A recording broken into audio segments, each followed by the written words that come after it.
فرمایا الذی خلق الموت، وہ جس نے موت کو خلق کیا، والحیات، اور جس نے زندگی کو بنایا، کس لیے؟ لیبلوکم ایکم احسن عملا، تاکہ تمہیں آزمائے کہ تم میں سے کس کا عمل بہتر۔ موت اور حیات، پیدا ہوتا ہے انسان، جوان ہوتا ہے، بڑا ہوتا ہے، پڑھائی کرتا ہے، کاروبار کرتا ہے، پتہ نہیں کون سے بد و جزر زندگی میں دیکھتا ہے، تو اللہ نے فرمایا اس کا ایک مقصد ہے۔ مقصد یہ ہے کہ پتہ چلے تم میں سے اچھے عمل کون کرتا ہے، تو ہم یہاں عمل کرنے آئے ہیں۔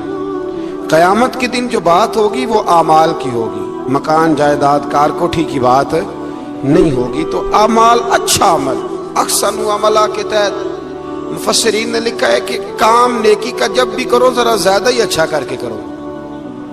وضو کرو تو سونا کر کے کرو، نماز پڑھو تو ذرا آج گئے پڑھنی جو ہے تو اب ذرا سونی کر کے پڑھو۔ قرآن شریف کی تلاوت کرو تو ذرا پیاری کر کے۔ ذرا میں مدرسے کے بچوں کے ساتھ کبھی کبھی بیٹھتا ہوں، ان سے بڑا کچھ سیکھنے کو ملتا ہے، تو کبھی کوئی بات ان کو کہنے کا بھی موقع ملتا ہے، تو میں انہیں کہا کرتا ہوں کہ ہمارے بزرگ، میری اماں جی جب قرآن مجید کھولتی تھی نا، تو جو وہ رنگ تھا نا بزرگوں کا، حالانکہ وہ حدیثوں میں ہم نے نہیں دیکھا، لیکن وہ کبھی ہم جا کے کوئی بات کرتے تھے نا، تو تلاوت کے دوران تو وہ جلدی سے منہ پہ انگلی رکھتی تھی کہ چپ کرو میں قرآن پاک پڑھ رہی ہوں، اور پھر شنیل کا غلاف، اور پھر اس غلاف کو علیحدہ چومنا، قرآن پاک کو علیحدہ چومنا، اور پھر اس کو ریل میں رکھنا، اور پھر کئی کر کے۔ تو ہم جو آج ہیں تو ہم اس عمل کو اتنا اچھا کر کے نہیں کرتے، بس ٹھیک ہے ہر وقت ہاتھ میں قرآن مجید رہتا ہے تو وہ رویہ نہیں، تو کام کرنا ہے تو اس کو کیا کریں؟ اچھا کر کے کریں، ذرا مزیدار کر کے کریں، عمل کریں تو ذرا بہترین عمل کریں۔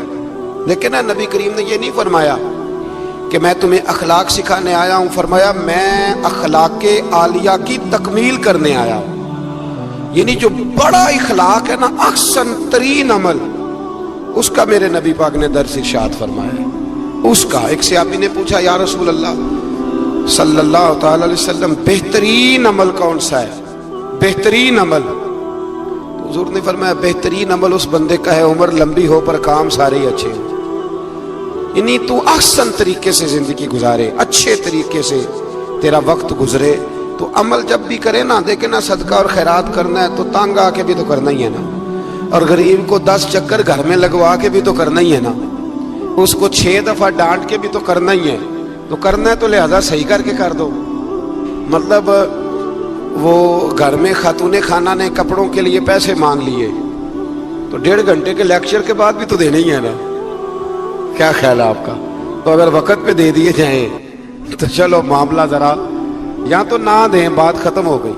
تو اگر آپ نے 1.5 گھنٹے کے شدید احتجاج کے بعد بھی دینے ہی ہیں تو پھر یہ ہے کہ عمل کو اچھا کر کے کر لیں، ذرا اس میں خوبصورتی رہتی ہے۔ اللہ تعالیٰ سمجھنے کی توفیق عطا فرمائے۔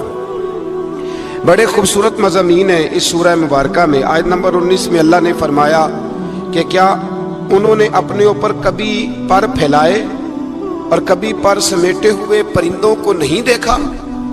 کیا تم نے کبھی دیکھا نہیں کچھ پرندے اوپر اٹھتے ہیں تو پر پھیلائے ہوتے ہیں اور کچھ نے پر سمیٹے ہوتے ہیں؟ تو فرمایا ان کو فضا میں رحمان کے علاوہ کوئی روک نہیں سکتا، صرف ایک رب رحمان ہے جس نے انہیں فضا میں، یار جہاز آپ نے دیکھا ہے، اسے کون روکتا ہے؟ آپ یقین کریں کبھی اس پہ بیٹھا بندہ غور کرنے لگ جائے نا میں کہاں ہوں، تو ہو سکتا ہے پریشان ہو جائے، کون روک کے رکھتا ہے اسے؟ تو فرمایا یہ رب کی قدرت ہے، جہاں چاہے جس کو چاہے وہیں کھڑا فرما دے، یہ اللہ تبارک و تعالیٰ کی قدرت ہے۔ آیت نمبر 20 میں اللہ کی مدد کرنے اور رزق عطا کرنے کا بیان ہے کہ اللہ مدد بھی کرتا ہے تمہاری اور تمہیں رزق بھی عطا کرتا ہے۔ آیت نمبر 23 میں فرمایا کہ اللہ وہ ہے جس نے تمہیں پیدا کیا، تمہیں سننے، دیکھنے اور سمجھنے کی صلاحیتیں عطا کی، مگر بندے بڑے کم ہیں، بڑے کم بندے ہیں جو اللہ کی نعمتوں کا شکر ادا کرتے ہیں۔ یہ سوچنے سمجھنے کی صلاحیت آپ کے خیال میں چھوٹی نعمت ہے؟ بہت بڑی نعمت ہے۔ آپ یقین کریں بعض لوگوں کے پاس سارا کچھ ہوتا ہے لیکن شعور کی دولت نہیں ہوتی، تو یہ بہت بڑی نعمت ہے، اس کا بھی اللہ کی بارگاہ میں شکر ادا کیا کریں۔ جب اللہ کوئی عقل شعور دے دے تو دوسروں کو بیوقوف سمجھنے کی بجائے نا اس نعمت پر اللہ کا شکر ادا۔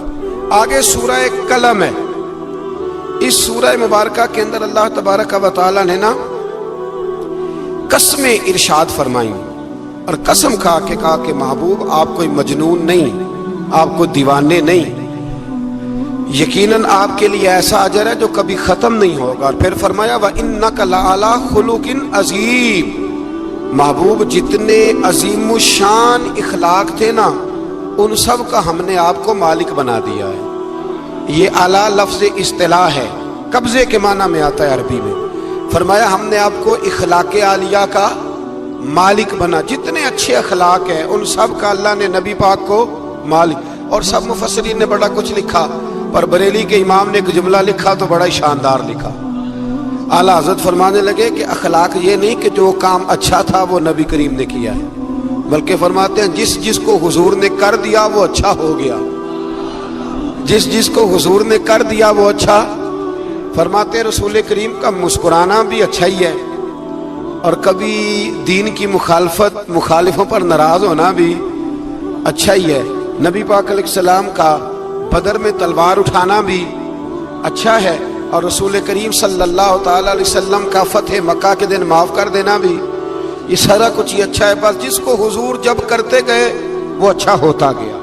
اور حضرت عائشہ صدیقہ رضی اللہ تعالیٰ عنہ سے جب کسی نے پوچھا تھا کہ بتائیے نبی کریم علیہ الصلوۃ والسلام کے اخلاق عالیہ کیسے تھے، تو حضرت عائشہ صدیقہ کہنے لگی تم نے قرآن نہیں پڑھا؟ سارے اخلاق جو قرآن میں ہیں وہ سارا میرے رسول پاک کا اخلاق ہی ہے، وہ سارا میرے نبی کریم علیہ السلام کا اخلاق ہی ہے، وہ سارا اخلاق ہے رسول پاک سید عالم صلی اللہ تعالی علیہ وسلم۔ تو پھر اس سے آگے جا کے نا آیت نمبر 8 سے اللہ تبارک و تعالی نے رسول کریم صلی اللہ علیہ وسلم کو فرمایا کہ کفار چاہتے ہیں کہ دین کے معاملے میں آپ ان سے بے جا رعایت برتیں، آپ ان پر آسانی کریں، کھلی چھٹی دے دیں، اور جواب میں وہ بھی رعایت کریں گے۔ فرمایا ایسا نہیں ہو سکتا، حق پر کوئی سمجھوتا نہیں ہو سکتا۔ اس کے بعد ایک دشمن رسول صلی اللہ علیہ وسلم، مفسرین نے اس کا نام ولید بن مغیرہ لکھا ہے، اس نے نبی پاک علیہ السلام کی گستاخی کی تھی، تو اللہ نے اس کے 9 عیب 9 کبھی باتیں قرآن میں بیان کی، بڑی باتیں ارشاد فرمائی۔ فرمایا جھوٹی قسمیں کھاتا ہے، نکتہ چینیاں کرتا ہے، سخت منع کرنے والا ہے بلائی سے، اور حد سے بڑھنے والا ہے، اور آخر میں فرمایا اُتِلٍ بَعْدَ ذَلِكَ زَنِيمٌ، فرمایا یہ نا ہے ہی بد اصل، اس کی اصل میں ہی مسئلہ ہے۔ یہ کتنی سخت بات ہے، جب نبی کریم کے بے ادب کی بات ہوتی ہے تو پھر باتیں سخت ہی ہوتی ہیں۔ یہ قرآن مجید نے سخت باتیں فرمایا کہ یہ اس کی اصل میں ہی مسئلہ ہے محبوب۔ اس نے ایک بات کی تو اللہ کریم نے 9 اس کی کبھی اوصاف بیان فرمائے۔ اس لیے اعلیٰ حضرت نے کہا تھا دشمن احمد پہ شدت کیجیے، دشمن احمد پہ شدت کیجیے، ملحدوں سے کیا مروت کیجیے، شرک ٹھہرے جس میں تعظیم حبیب، اس برے مذہب پہ لعنت کیجیے، اس برے مذہب پہ لعنت کیجیے، اور جو نہ بھولا ہم غریبوں کو رضا، ذکر اس کا اپنی عادت کیجیے۔ آگے پھر سورۃ الحاقہ، اس سورہ مبارکہ کے شروع میں قیامت کے حق اور یقینی ہونے کو بیان کیا گیا ہے، پھر قوم سمود اور قوم عاد اور فرعون پر نازل ہونے والے عذاب کا ذکر ہے۔ یہ سارے مضامین پہلے بیان ہو چکے ہیں نا جی، ماشاءاللہ تفصیل سے ہم سن چکے ہیں، قوم عاد، قوم سمود، ان سب کے بارے میں اس سورہ مبارکہ میں اللہ نے بیان فرمایا۔ اسی سورہ کی آیت نمبر 19 سے بتایا کہ قیامت میں جس کے نامہ اعمال اس کے دائیں ہاتھ میں دیا جائے گا، یہ اس کے سرخ رو ہونے کی علامت ہوگی۔ جس کے سیدھے ہاتھ میں نامہ اعمال دیا جائے گا مطلب ہوگا کہ کامیاب ہو گیا، اور وہ افتخار کے ساتھ لوگوں سے کہے گا، بڑے فخر کے ساتھ کہے گا کہ آؤ میرا نامہ اعمال پڑھو۔ اس کے برعکس جس کا نامہ اعمال اس کے بائیں ہاتھ میں دیا جائے گا، یہ اس کی رسوائی کی علامت ہوگی، اس کی رسوائی کی علامت ہوگی، اور وہ کہے گا کاش میرا نامہ اعمال دیا ہی نہ جاتا، اور موت کے ساتھ ہی میرا قصہ ہمیشہ کے لیے ختم ہو چکا ہوتا، جس کا بھی نامہ اعمال سیدھے ہاتھ میں۔ ہمارے بزرگ فرماتے ہیں کہ سیدھے ہاتھ سے لینا دینا حضور کی سنت ہے، کوشش کریں لیں بھی سیدھے ہاتھ سے، دیں بھی، کھائیں بھی سیدھے ہاتھ سے۔ فرماتے ہیں عادت ہی سیدھے ہاتھ کی بنا لو، جب قیامت میں فرشتے نامہ اعمال دینے لگے تو عادت ہی سیدھے ہاتھ کی ہو، عادت ہی سیدھے ہاتھ کی ہو، عادت، اور سیدھے ہاتھ سے لیں، سیدھے ہاتھ سے ہی دیں۔ قیامت میں جس کا نامہ اعمال سیدھے ہاتھ میں دیا جائے گا سمجھیے وہ کامیاب ہوا۔ اور جب جس بچے کی فرسٹ پوزیشن آئی ہوتی ہے نا، وہ رزلٹ کارڈ سارے محلے کو دکھاتا ہے، اور جو فیل ہو جاتا ہے وہ ابا جی کو بھی نہیں دکھاتا، وہ کہتا ہے کہ وہ ابھی آیا نہیں، ملا نہیں۔ قیامت کے دن بھی جو کامیاب ہوں گے نا وہ دنیا کو بتائیں گے کہ اللہ نے فضل کر دیا، اور جو ناکام ہوں منہ چھپاتے پھریں گے۔ اللہ ہمیں پردہ پوشی عطا فرمائے۔ پھر آگے سورۃ المعارج ہے۔ اس سورت کے شروع میں ہی عذاب قیامت کا ایک بار پھر بیان ہے کہ حشر کا ایک دن 50,000 سال کے برابر ہوگا، آسمان پگھلے ہوئے تانبے کی طرح ہو جائے گا، اور پہاڑ دھنی ہوئی رنگین اون کی طرح ہو جائیں گے، کوئی کسی کا پرسان حال نہ ہوگا۔ اس وقت مجرم یہ تمنا کریں گے کہ بیوی بھائی رشتہ دار، بیوی بھائی رشتہ دار اور تمام اہل زمین سب کو اپنا فدیہ دے کے اپنی جان چھڑا لیں، سب کو دھونس دے آگ میں لیکن اپنی جان چھڑا لیں۔ اس دن انسان کا یہ حال ہوگا۔ یہ جو کچھ لوگ، میں نے پہلے بھی کہا تھا کہ کچھ لوگ نا مذاق اڑاتے ہیں قیامت کے عذاب کا، قبر کے عذاب کا، یہ بات درست نہیں ہے۔ دیکھیں نا کہ اللہ تعالیٰ نے قرآن مجید کی واضح آیات میں عذاب کا ذکر فرمایا ہے۔ کیوں فرمایا ہے؟ کہ لوگ اس عذاب سے ڈرے، اس سے بچنے کے لیے تیاری کریں، یہ بیان فرمایا۔ اب یہاں لوگ مذاق اڑاتے ہیں معاذ اللہ تعالیٰ، کہتے ہیں دیکھو جی فلاں مولانا کہہ رہے تھے بچھو آئیں گے تو یہ ہوگا۔ خدا کے بندو، مولانا کون ہوتے ہیں؟ مولانا کون ہوتے ہیں یہ بات کرنے والے؟ یہ تو حدیثوں میں آئی، قرآن مجید کی آیات میں آئی۔ آپ مذاق نہیں اڑائیں بلکہ کوشش کریں کہ اللہ تبارک و تعالی ہمیں سمجھنے کی توفیق عطا فرمائے۔ پھر آیت نمبر 19 سے انسان کے کم حوصلہ ہونے، مصیبت کے وقت گھبرا جانے اور نفع پہنچنے کی صورت میں بخل کرنے کا ذکر ہے۔ فرمایا بڑے کم حوصلے والا ہے، مصیبت کے وقت گھبرا جاتا ہے، اور اگر اسے ہم نفع دیں نا تو جب نفع ملے تو چاہیے تھا نا سخاوت کرتا، تو اس وقت کیا کرتا ہے؟ بخل کرتا ہے، کنجوسی کرتا ہے۔ اللہ فرما رہا ہے، نبی پاک علیہ الصلوۃ والسلام نے فرمایا یہ جو سخی ہوتا ہے نا، فرمایا یہ سخی بندوں کے دل کے قریب بھی ہوتا ہے، اللہ کے قریب بھی ہوتا ہے اور جنت کے قریب بھی ہوتا ہے۔ اور فرمایا یہ جو بخیل ہوتا ہے نا، بخیل یہ بندوں سے بھی دور ہی ہوتا ہے، بندوں سے بھی دور ہے، جنت سے بھی دور ہے، اور اللہ تبارک و تعالیٰ کے قرب سے بھی دور ہے۔ اور حضور فرماتے ہیں جب صبح سورج طلوع ہوتا ہے تو فرشتہ دعا کرتا ہے اللہ سخی کو زیادہ عطا فرما، اور کہتا ہے یا اللہ جو کنجوسی کرے نا اس سے روک لے، اسے نہ دے، اس لیے کہ جب وہ نہیں دے رہا۔ بڑی خوبصورت مثال علامہ اسماعیل حقی نے لکھی ہے۔ آپ فرماتے ہیں کنویں سے سارا پانی ختم ہو جائے تو نیچے سے تازہ آ جاتا ہے، اور اگر پانی ختم نہ ہو اندر ہی پڑا رہے تو باسی ہو جاتا ہے۔ تو ایسا ہونا چاہیے کہ ایک دفعہ سارا پانی ختم، میں آپ کو سارا مال صدقہ کرنے کو نہیں کہہ رہا، لیکن حضرت ابوبکر صدیق نے کئی دفعہ یہ کام کیا۔ ہجرت کی رات بھی سارے پیسے ہی لے گئے، تبوک کے دن بھی سارے پیسے خرچ کر دیے، حضور نے اعلان کیا تو سارے پیسے ہی۔ مولانا حسن رضا صاحب فرمایا کرتے تھے اعلیٰ حضرت کے بھائی، بیاں ہو کس زبان سے مرتبہ صدیق اکبر کا کہ محبوب خدا محبوب ہے صدیق اکبر کا، اور لٹایا راہ حق نے گھر کئی بار اس محبت سے کہ لٹ لٹ کر حسن گھر بن گیا صدیق اکبر کا، لٹ لٹ کر حسن گھر بن گیا صدیق اکبر کا۔ تو کنجوسی سے بچنے کی کوشش کریں۔ ہاں اسلام فضول خرچی سے منع کرتا ہے، فضول خرچی نہیں کریں، لیکن جہاں خرچ کرنا ہو وہاں سے کنجوسی بھی نہ کریں۔ پھر اس سے آگے سورہ نوح کا ذکر ہے۔ اس سورہ کے شروع میں ہی نوح علیہ السلام کا اپنی قوم کی طرف مبعوث ہونے پر قوم کو اللہ کی عبادت کی دعوت دینے اور گناہ چھوڑنے کا ذکر ہے۔ پھر حضرت نوح علیہ السلام نے جو اپنی قوم کے بارے میں اللہ سے فریاد کی، یا اللہ جی نہیں مانتے، پھر عذاب آیا، تو اس ساری بات کا اللہ نے سورہ نوح کے اندر ذکر فرمایا۔ پھر آگے سورۃ الجن ہے، سورہ جن۔ میں نے آپ کو پچھلے کچھ اسباق میں بھی بتایا تھا کہ جن نبی کریم علیہ السلام کے غلام تھے، حضور کا کلمہ پڑھتے تھے۔ جنات مسلمان ہوتے ہیں، بلا وجہ کسی کو تنگ نہیں کرتے۔ ہمارے ہاں جتنا شور ہے نا جنات کے آنے کا، اتنے آتے نہیں، اتنا کالا جادو ہوتا نہیں جتنا کہ ہم لوگوں نے سمجھ لیا ہے۔ قرآن مجید کی آخری 2 سورتیں پڑھیں، اللہ اپنی رحمت فرمانے والا ہے، اللہ کرم نوازی کرنے والا ہے۔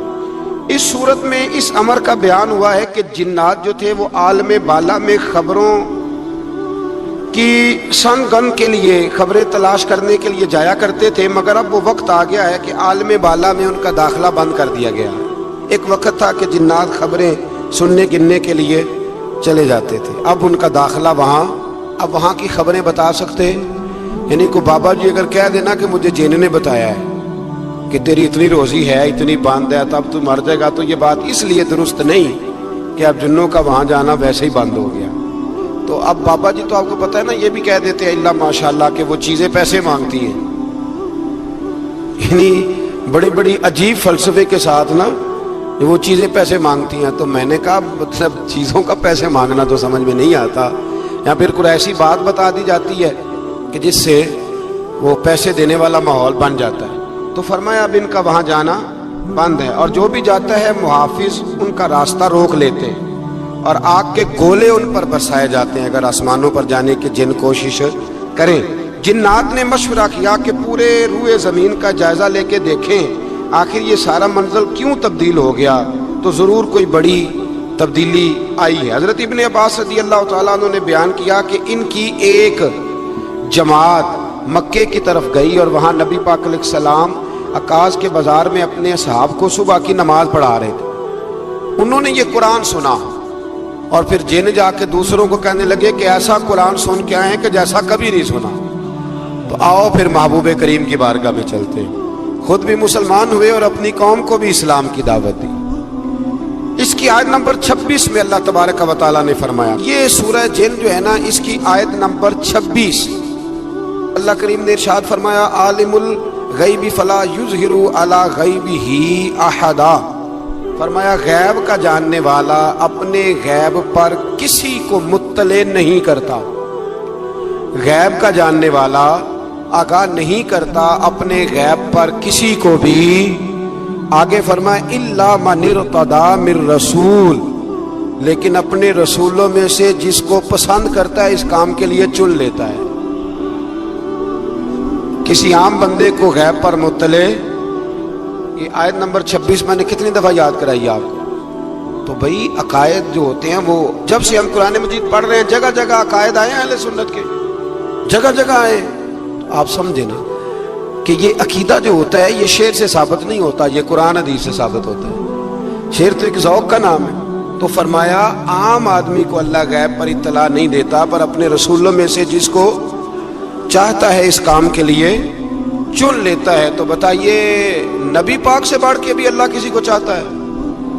حضور نے فرمایا خبردار ہو جاؤ، اس نے مجھے اپنا محبوب بنایا ہے، الا وانا حبیب اللہ، خبردار میں اللہ کا حبیب بن کے آیا ہوں۔ تو علم غیب اللہ نے اپنے رسول کو دیا، اور اس کی برکت سے نبی کریم علیہ السلام نے دین کا بہت سارا کام کیا۔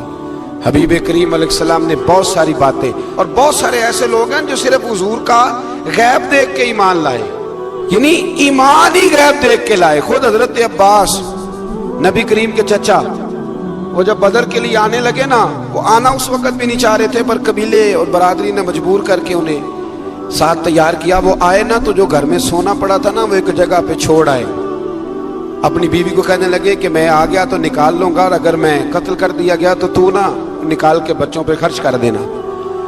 تو نبی پاک علیہ الصلوۃ والسلام کے پاس جب یہ قیدی ہو کے آئے تو حضور نے فرمایا چچا فدیہ دو، اتنے پیسے دو، چلے جاؤ۔ تو کہنے لگے میرے پاس تو شے ہی کوئی نہیں۔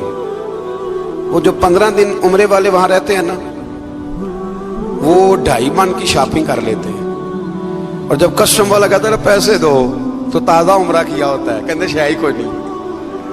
یہ ظلم ہے، تازہ عمرہ کیا ابھی آئے ہیں، ہاں جی۔ تو مطلب اتنی وہ خستہ حالی ہو جاتی ہے. یہ میں پریکٹیکل بتا رہا ہوں اللہ کے فضل سے. ایک سے میں نے کہا تو مجھ سے لے لے, کہتا چپ کرو تسی کو بچ بول دے ہو. میں نے کہا مجھ سے لے لو دے دینا, تو چھڈو. بھائی چھوڑیں, آپ کیوں غلط بات کرتے ہیں. تو بہت سارے بندے ہوتے ہیں جو کہتے ہیں شے ہی کوئی نہیں, بالکل کوئی شے نہیں. ہاں کوئی پلاٹ سستا بک رہا ہو تو پیسے نکل آتے ہیں, پھر کہتے ہیں میں پھڑے نہیں کسی کو لو. بھائی کو کھا جائے گا, چلے ٹھیک ہے آپ چھپائیں اپنی دولت کو, لیکن ان لفظوں کے ساتھ ناشکری کرنا کہ شے ہی کوئی نہیں, یہ معاملہ درست ہے. تو حضرت عباس نے بھی نا نبی کریم کی بارگاہ میں عرض کیا, حضور کوئی شے نہیں, کہاں سے دوں. تو حضور مسکرائے.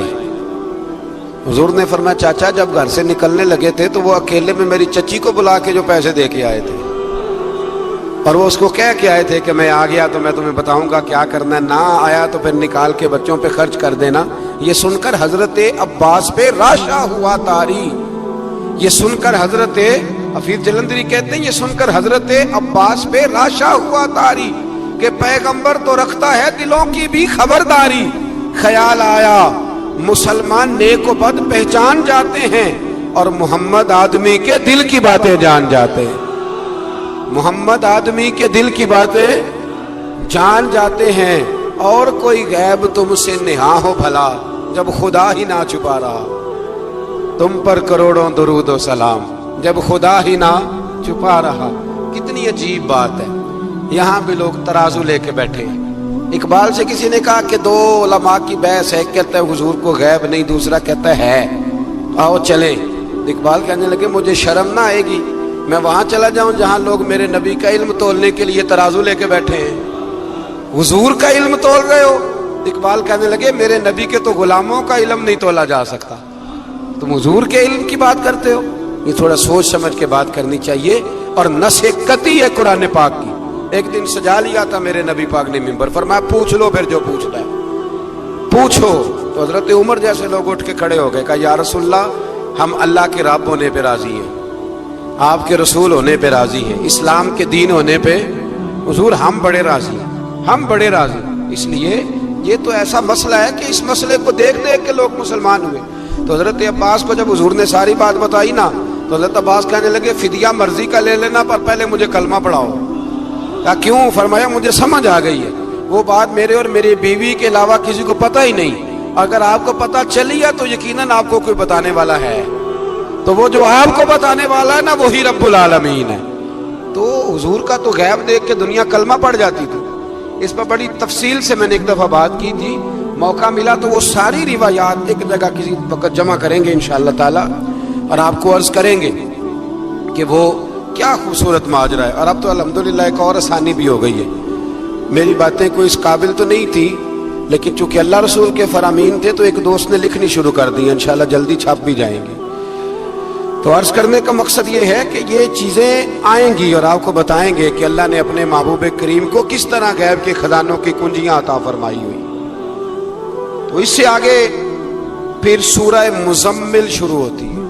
سبحان اللہ. سورہ یا ایھا المزمل, کہا او چادر اوڑھنے والے محبوب, قم اللیل الا قلیلا, ساری رات نہ بیدار رہا کر, تھوڑا آرام بھی کر لیا کر, تھوڑا سا. کیا کہا حضرت نے؟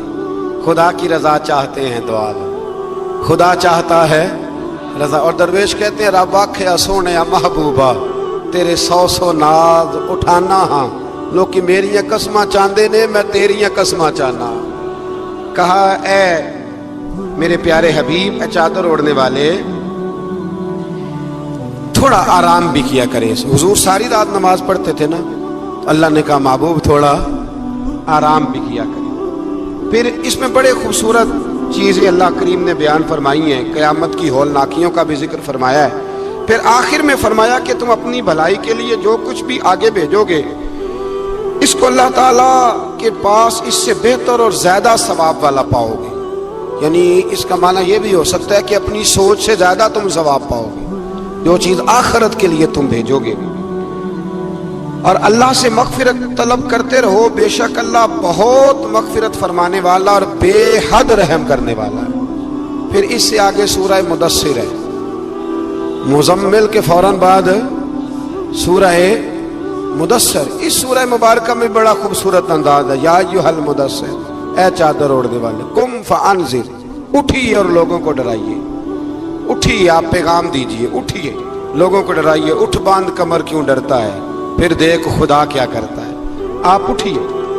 اس صورت میں اللہ تعالیٰ نے آپ کو شان محبوبی کے ساتھ خطاب کرتے ہوئے فرمایا ہے چادر اوڑھنے والے اٹھیے اور لوگوں کو اللہ کے عذاب سے ڈرائیے اور اپنے رب کی کبریائی کا اعلان فرمائیے، بتائیے کہ آپ کا رب کتنا بڑا ہے۔ آیت نمبر 42 میں فرمایا جہنمیوں سے پوچھا جائے گا تمہارے جہنم میں جانے کا سبب کیا بنا۔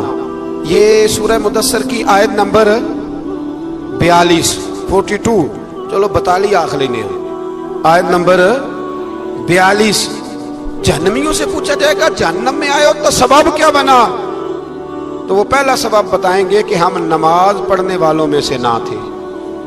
پہلا سبب دوزخ میں جانے کا نماز نہ پڑھنا ہے۔ رمضان کے بعد بھی پڑھیں گے انشاءاللہ، اور عید والے دن بھی پوری 5 پڑھنی ہے انشاءاللہ، پوری 5۔ یہ نئے کپڑے لوگوں کو بعد میں دکھانا، پہلے سویرے پہن کے نا رب کی بارگاہ میں جاؤ، سویرے پہن کے نا۔ علامہ عبدالستار خان نیازی، علامہ نیازی، میں جب ان کے مزار پہ جاتا ہوں نا میاں والی جانے کا جب موقع ملتا ہے تو میں نہ کھڑا ہوتا ہوں، آپ یقین کریں اس بندے کی قبر پہ کھڑے ہو کے بھی جذبہ ہی ملتا ہے۔ کیا بندہ تھا وہ، نا پگڑی باندھتے تھے بڑی، ہمارے بریلی شریف کے بزرگ بھی نا وہ پگڑی باندھتے شملے والے۔ چلے آج بات آ گیا تو اس کی بھی میں حکمت بتا دوں، وہاں نا سکھ بھی پگڑی باندھتے ہیں، تو کپڑا بھی اکثر ایک جیسا ہی ان کے لیے آتا تو مسلمان بھی خرید لیتے تھے، تو وہ سکھ جو ہوتا ہے نا وہ شملہ نہیں نکالتا، تو اس سے فرق کرنے کے لیے وہاں کے مشائخ نے نا شملہ نکالنا شروع کیا۔ تو میں شادی باندھا کرتا تھا، تو ایک دفعہ مجھے حضرت مفتی تحسین رضا صاحب رحمۃ اللہ تعالیٰ علیہ فرمانے لگے شملے والی باندھا کرو، تو میں نے کہا حضور اب چھوٹے لوگوں کو تو اچھی نہیں نہ لگتی، تو فرمانے لگے لوگوں کو تھوڑی دکھانی ہے، یہ تو رسول اللہ کی سنت ہے، تو آپ شملے والی باندھے جب ہم جو کہہ رہے ہیں۔ تو میں بھی اکثر وہ پگڑی باندھتا ہوں، اور کبھی بہت بڑی باندھتے تھے، تو علامہ نیازی پگڑی باندھتے تھے تو جن لوگوں نے دیکھا بڑی اونچی ہوتی تھی، وہ بڑی اونچی پگڑی اور ہاتھ میں چھڑی ہوتی تھی، اور کبھی وہ تقریر کرتے تھے تو زمین پہ لگاتے تھے، تو پتہ چلتا تھا کہ مرد بات کر رہا۔ اور علامہ اقبال کے ڈائریکٹ شاگرد تھے علامہ عبدالستار نیازی، شاگرد۔ وہ مدینہ شریف جانے لگے نا تو کسی نے ان سے کہا نیازی صاحب یہ پگڑی اتار کے جاؤ، یہ پگڑی اتار کے جاؤ، تو علامہ نیازی صاحب فرمانے لگے کیوں اتار کے جاؤں، پہن کے جاؤں گا۔ جب حضور کی بارگاہ میں نیازی کا سر جھکے گا تو شملہ بھی جھکے گا، اور دنیا کو پتہ چلے گا جس کا سر کبھی کہیں نہیں نہ جھکتا، اس روزے پہ آ کے اس کی گردن بھی جھک جایا کرتی، اس لیے ساتھ لے کے جانی ہے پگڑی تاکہ لوگوں کو پتہ چلے۔ تو آپ نئے کپڑے پہن کے نا کبھی سج سنور کے مسجد بھی جایا کریں، خوبصورت ہو کے۔ قرآن مجید نے کہا غالباً 9ویں پارے میں ہے کہ نماز کے وقت زینت اختیار کرو، اچھے بن کے۔ تو نئے کپڑے پہن کے نا عید والے دن 5 نمازیں پابندی سے پڑھنی ہیں انشاءاللہ تعالی، یہ رش دیکھنا ہے انشاءاللہ تعالی، پتہ چلے گا کہ رمضان کے روزوں نے اثر کیا ہمارے اوپر۔ تو جہنمیوں سے پوچھا جائے گا دوزخ میں آنے کا سبب کیا بنا، تو کہیں گے ہم نماز پڑھنے والوں میں سے نہ تھے، اور دوسری بات یہ کہیں گے کہ ہم مسکین کو کھانا نہیں کھلاتے تھے۔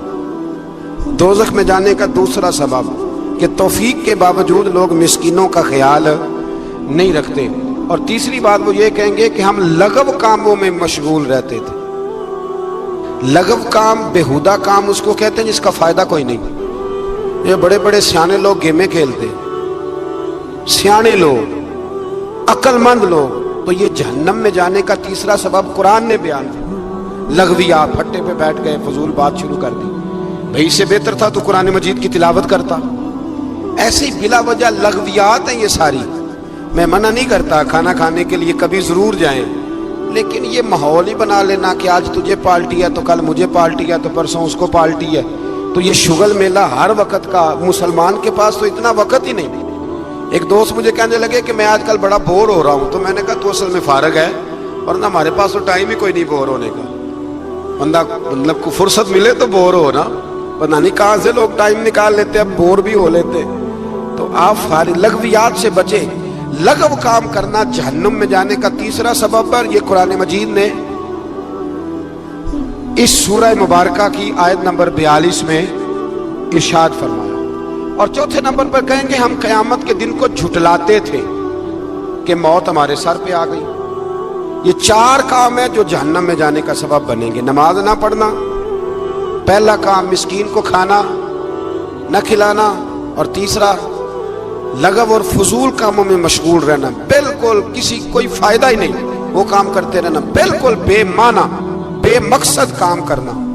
اور چوتھے نمبر پہ کہیں گے کہ ہم قیامت کے دن کو، آج بھی کچھ لوگ کہہ دیتے ہیں کہ مریں گے تو دیکھی جائے گی، مثلا کیا دیکھ لیں گے آپ؟ اتنی بڑی جرت، اتنی بڑی، اللہ تعالی ہمیں سمجھنے کی توفیق عطا فرمائے۔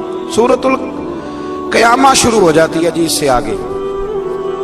اس سورہ مبارکہ کے اندر اللہ تبارک و تعالی نے ان لوگوں کے بارے میں جو آخرت کے منکر ہیں، اللہ تعالیٰ نے قسم ذکر فرما کے ارشاد فرمایا، کیا انسان نے یہ گمان کر رکھا ہے کہ ہم مرنے کے بعد اس کی ہڈیوں کو جمع نہیں کریں گے؟ کیوں نہیں؟ ہم اس بات پر قادر ہیں کہ ان کی انگلیوں کے پورے جیسے پہلے تھے ویسے ہی بنا دیں گے، یعنی انگلیاں تک تمہاری جمع کر لی جائیں گی، انگلیاں تک۔ قیامت کے دن تمہیں کسی کی قبر کھلی تو اس کو دیکھا کہ ہڈیوں کا پنجر بن گیا، لیکن اللہ اسے بھی قیامت میں جمع فرمائے گا دوبارہ سے۔ اور وہ مثال میں 3 4 پارے میں دے چکا ہوں، جب حضرت ابراہیم علیہ السلام نے جانوروں کا پرندوں کا قیمہ کر کے رکھا تھا اور کہا پکاریے، تو وہ سارے اپنے پروں پر دوڑتے ہوئے حاضر ہو گئے تھے۔ آگے سورہ دہر شروع ہوتی ہے، سورہ دہر، یہ 29واں پارہ ہے، اور اس میں صورتیں اگرچہ چھوٹی چھوٹی ہیں پر کیا بات ہے سب صورتوں، ہر سورہ مبارکہ بڑی اپنے اندر امتیازی شان رکھتی ہے۔ سورہ دہر میں فرمایا حل اتی علی الانسان حین من الدہر لم یکن شیئا مذکورا، فرمایا بے شک گزرا ہے انسان پر زمانہ ایک ایسا کہ جب وہ کوئی قابل ذکر چیز نہیں تھا۔ ایک وقت تھا کہ جب کوئی اس کا ذکر تھا کہ نہیں، وہ وقت بھی جب نہ نام تھا نہ ولدیت تھی۔ پھر دنیا میں آ کے لوگ سمجھتے ہیں کہ میں اٹھتا ہوں تو زمانہ اٹھتا ہے، میں بیٹھتا ہوں تو زمانہ میری وجہ سے نظام چلتا ہے۔ تو اللہ فرماتا ہے حین من الدہر لم یکن شیئا مذکورا، تیرا تو ذکر ہی کوئی نہیں تھا، تو جانتا ہی کوئی نہیں تھا، یہ تو رب نے تجھے پیدا کیا ہے۔ اب تو سمجھتا ہے کہ میں کوئی چیز ہوں۔ بڑے بڑے لوگوں کی قبروں پہ جاؤ، کوئی پوچھنے والا نہیں، کوئی نہیں۔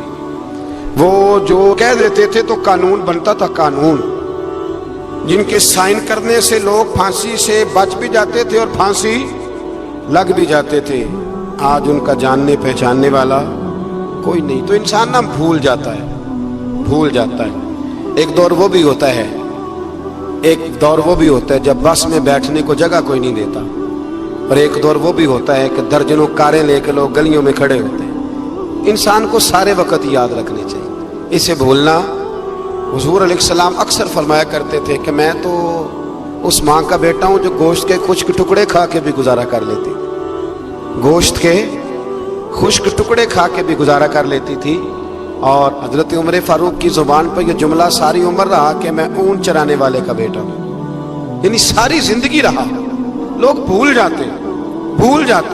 محمود غزنوی نے ایاز کو بڑا نوازا، لوگوں نے شکایت کی کہ ایاز تو آپ سے تحفے لے کے تو جنگل میں جمع کر رہا ہے دولت۔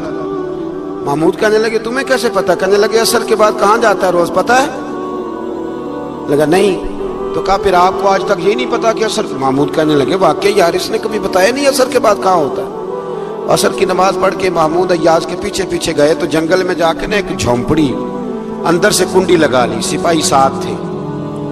محمود نے غصے سے دروازہ بجایا، کھٹکھٹایا، اور ایاز نے جھٹ سے دروازہ کھولا۔ محمود دھکا دے کے اندر گئے تو دیکھا تو ایک پھٹی ہوئی چٹائی، ایک پرانا کرتا، ٹوٹے ہوئے جوتے، ایک پگڑی، اور تھوڑا سا نا سامان ہلکا پھلکا بکھرا پڑا ہے۔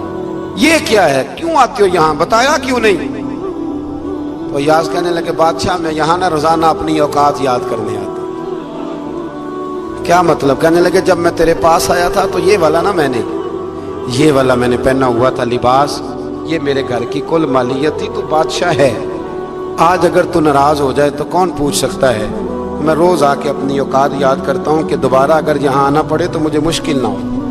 ملا رومی سے کسی نے کہا تھا خشیت کیا ہوتی ہے؟ تو آپ فرمانے لگے ایک مانگنے والی سے ایک بادشاہ نے نکاح کر لیا تھا، مانگتی تھی، بادشاہ کو پسند آ گئی، شادی ہو گئی۔ تو سارا دن روتی تھی، سارا دن روتی تھی. تو اس کی کنیزیں اس سے کہنے لگی کہ بس بھی کر، اللہ کا شکر بھی ادا کر، اتنا تجھے اللہ نے نواز، تو روتی رہتی ہے. تو کہنے لگی اس لیے نہیں روتی، روتی اس لیے ہوں کہ میں اس قابل نہیں تھی، اور ڈرتی اس بات سے ہوں کہ کہیں میرا سائیں ناراض نہ ہو جائے. میں تے گلیاں دا روڑا کوڑا، میں گلیاں دا روڑا کوڑا تے مینوں محل چڑھایا، مینوں محل چڑھایا. ایک میرا سنگی نا بڑا مہنگا سویٹر لے آیا میرے لیے، کچھ زیادہ ہی مہنگا تھا. میں نے اسے کہا یار یہ رکھ لے تو. کہنے لگے ہم لے آئے تو بس قبول کریں. تو میں نے کہا میری اماں نا کروشیے سے میرے لیے سویٹر بناتی تھی، کروشیے کی ٹوپی. پتہ نہیں کروشیے کا بھی نئی نسل کو پتہ ہو کہ نہ ہو. تو وہ اماں جی نے بنا کے دیا، تو پھر اس کے بعد میرے چھوٹے بھائی نے بھی پہنا، پھر میرا ایک بھانجا لے گیا چھوٹا، اس نے بھی پہنا. تو وہ اتنا مزیدار ہوتا تھا، اتنا شاندار ہوتا تھا کہ جو دھاگے اس میں لگے ہوئے تھے وہ دوبارہ کسی اور جگہ نظر، وہ کہیں اور میسر. تو اپنی اصل جو ہوتی ہے اس کا خیال رکھیں، اس کا دھیان کریں، اس پر توجہ کریں، اس پر ضرور غور کریں. یہ بڑی اہم بات. بہرحال اس پر بڑی باتیں کہنے والی ہیں، لیکن میں آگے بڑھتا ہوں. سورہ دہر سے آگے سورہ مرسلات ہے. اس سورہ کے شروع میں آثار قیامت